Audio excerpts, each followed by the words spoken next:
I love a refreshing, cold diet soda. Personally, I call my diet drink a manna from heaven. Now, I know intellectually that that's not right, but emotionally, that's exactly how I feel about it. Whenever I'm hot, or stressed, or hungry, or bored, or anything else, I reach for my diet drink. I have done so for many, many years until I began to learn the harmful effects. I always thought that drinking diet was better than drinking the full sugar sodas. I knew that those were bad for us because of all the sugar. But surely the FDA wouldn't allow bad things in diet sodas, right? Wrong. Let me tell you about some of the things that drinking diet sodas can do to us. There is no woman that I know of that wants her waist size increased, and yet I have learned that drinking diet sodas increases a woman's waist size. During a particular study period, those that drank no diet sodas had waist increase of less than 1 inch. For those that drank one soda or less a day, their waist increased almost 2 inches. And for those that drank one or more sodas per day, their waist increased by 3 inches or more. Soda's connection to the obesity epidemic is so intertwined that Harvard researchers have calculated each additional soda consumed increases the risk of obesity 1.6 times.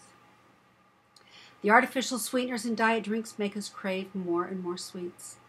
Researchers have found that only 12 ounces of diet soda a day can cause a disconnect in the signal between the brain and the gut. This disconnect drives us to overeat, and we continue to drink sweet drinks. Splenda is 600 times sweeter, aspartame 200 times sweeter, and stevia is 300 times sweeter than natural sugar, and none have any nutritional value. These artificial sugars in diet drinks make us crave more and more sweets as our brain and our gut disconnect. And because there is no fiber in soda, our bodies are never full, so we continue to crave more and more sugar of any kind. There are many different studies associated with each of these sweeteners, but I will talk about just a few of the known and suspected dangers. These dangers include increased abdominal obesity, like we talked about before, insulin resistance, high blood pressure, and an increase for the risk of type 2 diabetes.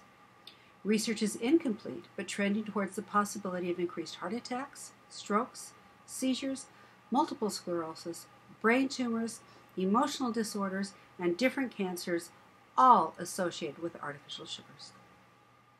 The brown caramel coloring may contain a deadly carcinogen. 2 of the ingredients in the coloring have been found to cause cancer in animals. This is unnecessary since the coloring is purely cosmetic, with no taste or nutritional value.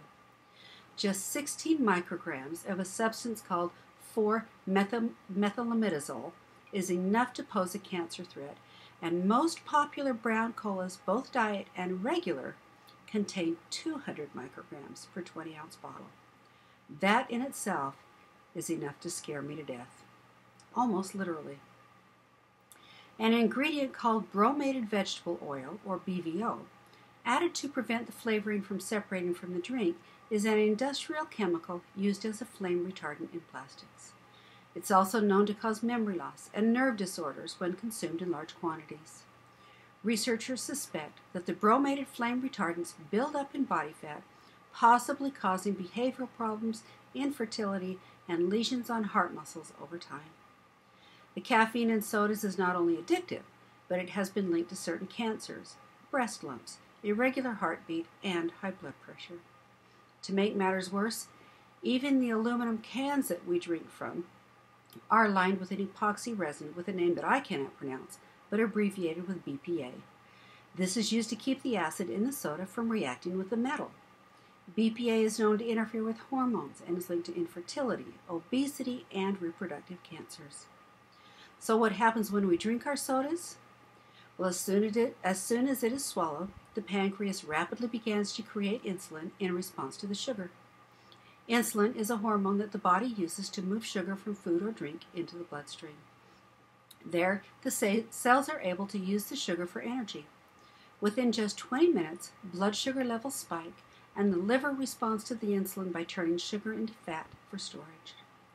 Within 45 minutes of drinking a 20-ounce glass of soda, the caffeine is fully absorbed, and as a result, your pupils dilate and blood pressure rises. The body produces more dopamine, which stimulates the pleasure centers of the brain, just like a low-grade line of cocaine.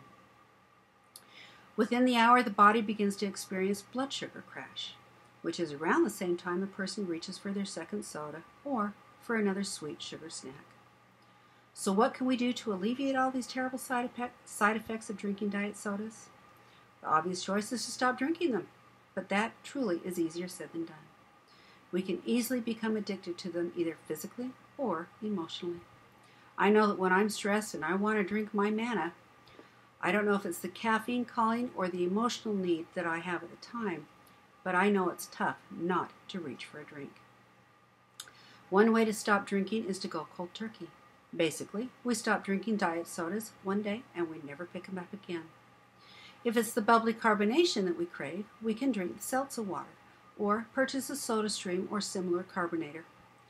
I bought this water bottle that has a place with the removable bottom to put pieces of fruit or vegetable in it.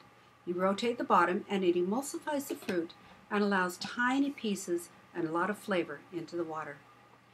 Drinking one less can per day helps the psyche until we are drinking only 1 or 2 per week.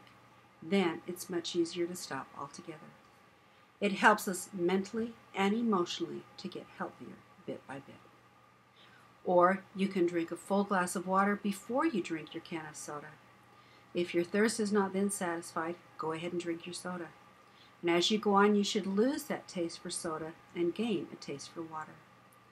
Even though soda is fulfilling, fun to drink, and tastes good, we must stop drinking it, and that includes me. In order to live a healthier and longer life, avoiding artificial sugars is a must. Join me as we work together to become healthier.